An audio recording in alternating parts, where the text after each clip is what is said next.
Rise and shine, everyone, and welcome to your Friday. We have made it to the weekend here at 6 o'clock. Jason and Alicia with you. Yeah, we're still dealing, though, with a little bit of haze, some air quality issues, so we have Eva Anderson on that. And, of course, Guy, you've been tracking it as well. Yeah, it looks like we're making progress. Look at this, right? Relief. Time now 6 a.m. As promised. Those air quality alerts expired already, right? But we're still left over with a few pockets.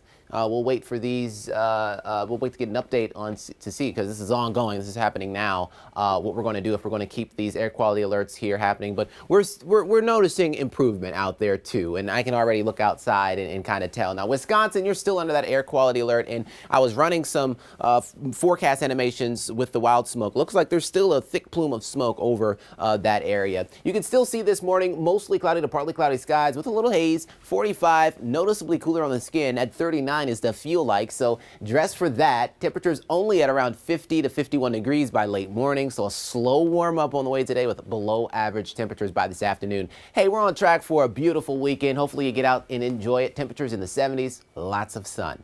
Perfect weekend weather, Guy. Thank you. 6:01 as you're gearing up to head out the door. There is a weekend closure I've been warning folks about this weekend, kicking off tonight. In fact, if you're leaving the Burnsville split, 35W North will close, kicking off at 10, wrapping up Monday at 5 a.m. Your detour is 35 East to 77 North. We are following breaking news overnight from the state capitol. After years of failed proposals, Minnesota is now one vote away from becoming the 23rd state to legalize recreational marijuana. The House passed the bill 6 hours ago, and the Senate could pass the bill by the end of the day. Cece is outside the Capitol right now. Cece, what's the latest? Hey, good morning. So that all came after 4.5 hours of debate. The Minnesota House did pass this bill last night, 73 to 57. Now, looking ahead to today, the Senate could take this bill up for a vote. At this point, we're just waiting to see when that will happen. But for now, let's take a look at what's inside of this bill. So starting July 1st, Minnesotans 21 and older could buy up to 2 ounces of marijuana, 8 grams of concentrate, and 800 milligrams of edible products at a time. Then starting on August 1st, Minnesotans would be able to legally grow a limited number of plants, and cannabis products would be taxed at 10%. Also starting in August, people with minor convictions for marijuana would have their records cleared automatically. More youth will become addicted to drugs because of this bill. Now just let that sink in for a minute. It's going to happen.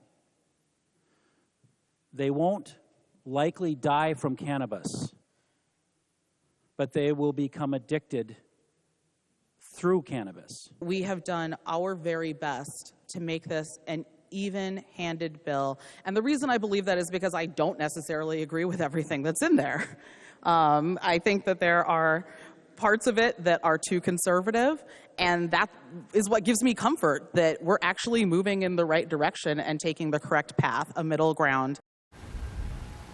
Now, retail sales would be able to start next year. Local governments would be able to control the location of the stores, like not allowing them near parks or near schools, but they wouldn't be able to ban them completely or say that the stores can't go up. Jason, Alicia. Busy next few days. All right, Cece, thanks for the breakdown. Also breaking in the last 6 hours, the House passed a bill to improve working conditions for rideshare drivers. That bill would increase wages, provide better insurance and other protections for drivers. But the rideshare companies are saying the bill threatens how much drivers could earn and will put them out of business because it's going to make rides too expensive. The legislation now heads to the Senate for consideration. Governor Walz hasn't committed to signing this bill. And if you were banking on sports betting, well, better luck next year. Leaders in the House and Senate say they won't have time to take up the bill this session.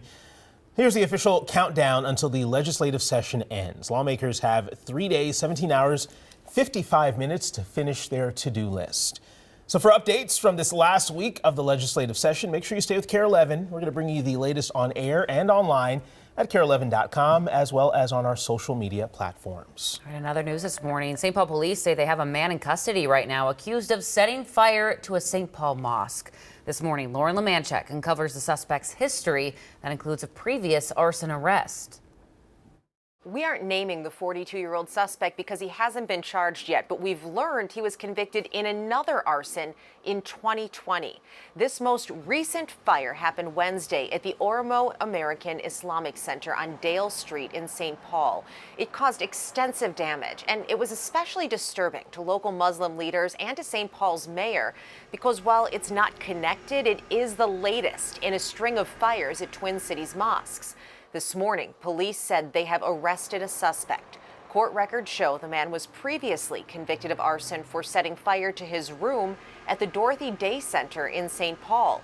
A judge stayed his prison sentence in that case initially, but he was sent to jail after violating his probation.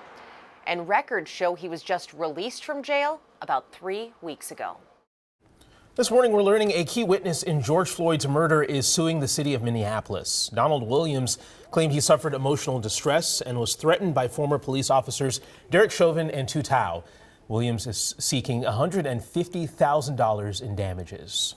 Meanwhile, attorneys for Derek Chauvin are now appealing his conviction in Floyd's murder to Minnesota's highest court. The former Minneapolis police officer is serving a 22-and-a-half-year prison sentence for second-degree murder in the May 2020 killing. Chauvin did plead guilty to a separate federal civil rights charge. The state Supreme Court could agree to hear Chauvin's appeal or let the Court of Appeals ruling stand. In the last 15 hours, the DFL committee passed 2 bylaws to allow them to kick people out of the party for engaging in or condoning any violence. This comes 6 days after a fight broke out, you see it here, at a Ward 10 endorsement convention. It happened as council member Aisha Chugtai took the stage. The Minnesota DFL says her challenger, Nasri Warsami's campaign escalated the conflict, which he's disputing. Pending ratification, the DFL moved to ban Nasri Warsami from seeking any DFL endorsement in the future. Warsami's campaign says it's not fair to blame him for everything and that they're disheartened by the way the process is playing out.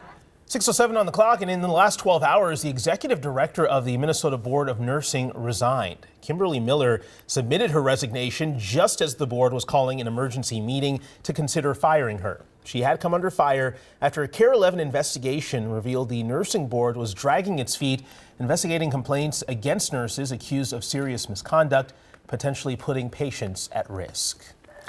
This weekend, you can attend a public celebration of life for legendary Vikings coach Bud Grant. It's happening at US Bank Stadium this Sunday at noon. It's free to attend, but you have to apply for tickets on the Vikings website. Each person is allowed to request up to 6 tickets. The team is encouraging fans to wear Vikings apparel to the event. Grant is the winningest coach in Vikings history, and he passed away in March at the age of 95. So we've been talking about this a lot. We've seen the smoke from the Canadian wildfires for days, but let's take a look at the intense damage that they're causing. This video is from Alberta, where nearly 100 wildfires are burning right now, and more are expected to start because of those very hot, dry, and windy conditions there. Nearly half, unfortunately, are believed to have been started by people.